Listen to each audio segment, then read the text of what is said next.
Uppuguda railway station ను సందర్శించిన కేంద్ర మంత్రి కిషన్ రెడ్డి ఇక ఆయన మాట్లాడుతూ హైదరాబాద్ లో రైల్వే ఎంఎంటీఎస్ సెకండ్ ఫేజ్ చేపడుతున్నాము, యాదగిరిగుట్ట వరకు ఎక్స్టెన్షన్ చేస్తున్నాము, కొమరవెల్లి రైల్వే స్టేషన్ చేశాం, ఈ నెల చివరి వారంలో ప్రారంభిస్తాం, హైదరాబాద్ నుండి వెళ్లే వరకు ఈ స్టేషన్ ఉపయోగపడుతుంది, సికింద్రాబాద్ రైల్వే స్టేషన్ 720 కోట్లతో అభివృద్ధి చేస్తున్నాం, నాంపల్లి 350 కోట్లతో పనులు జరుగుతున్నాయి, నగరంలోని 15 స్టేషన్స్ ను ఆధునిక సౌకర్యాలను కల్పిస్తూ అభివృద్ధి చేస్తున్నాం, మోదీ ప్రధాని అయిన తర్వాత తెలంగాణలో రైల్వేల అభివృద్ధి చేస్తున్నారు.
ఈ రకమైనటువంటి అభివృద్ధి కార్యక్రమాల విషయంలో మనం కొన్ని చర్యలు తీసుకోవడం జరుగుతూ ఉంది.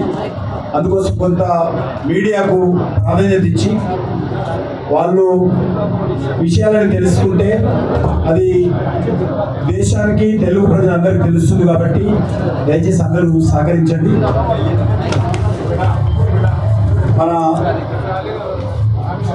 డిఆర్ఎం అయినటువంటి సతీష్ కుమార్జీ, అదేవిధంగా సాంబశివరావు గారు, శ్రీధర్ గారు,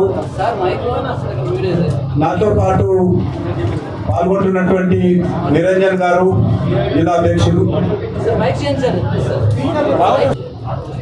అధ్యక్షులు నిరంజన్ గారు, డాక్టర్ ప్రకాష్ రెడ్డి గారు, మన former GHMC deputy mayor Subhash Chandra garu, former corporator అయినటువంటి ఆల జితేంద్ర గారు, ఇంకా నాతో పాటు పాల్గొంటున్నటువంటి మిత్రులందరికీ నమస్కారం. ఈరోజు మన పాతపట్నంలో ఏవైతే రైల్వే స్టేషన్స్ నరేంద్ర మోడీ గారి ప్రభుత్వం డెవలప్మెంట్ చేస్తూ ఉందో అందులో 2 స్టేషన్స్ ఈరోజు పరిశీలించాలని రావడం జరిగింది. ఒకటి Malakpet railway station, 2 Uppuguda railway station. మన హైదరాబాద్లో ఈ 2 రైల్వే స్టేషన్స్ కూడా చాలా ఇంపార్టెన్స్ ఉంది. నేను విద్యార్థిగా ఉన్నప్పుడే చాలామంది ప్రజలు ఈ రైల్వేని ఉపయోగించుకునేటువంటి వాళ్ళు ఉప్పుగూడ రైల్వే స్టేషన్ కానీ మలక్పేట కానీ. కాలక్రమేణా ఈ యొక్క రైల్వే స్టేషన్స్ ప్రాధాన్యత తగ్గింది. దాన్ని పునరుద్ధరించేటువంటి కార్యక్రమం మళ్ళీ నరేంద్ర మోడీ గారు చేస్తూ ఉన్నారు. చాలా పెద్ద ఎత్తున ఈ రైల్వే స్టేషన్స్ ఆధునీకరిస్తూ ఉన్నాం. పాతపట్నంలో ఉన్నటువంటి ప్రజలకు ఈ యొక్క రైల్వే స్టేషన్స్ అందుబాటులోకి తీసుకురావాలి,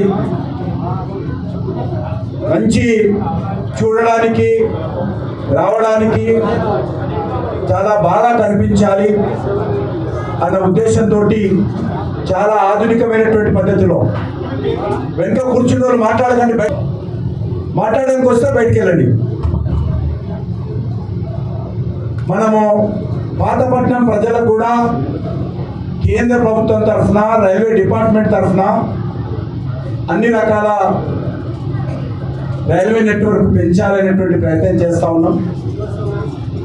ఎంఎంటీఎస్ సెకండ్ ఫేజ్ కూడా ఆ దిశలోనే ముందుకు తీసుకెళ్తా ఉన్నాం.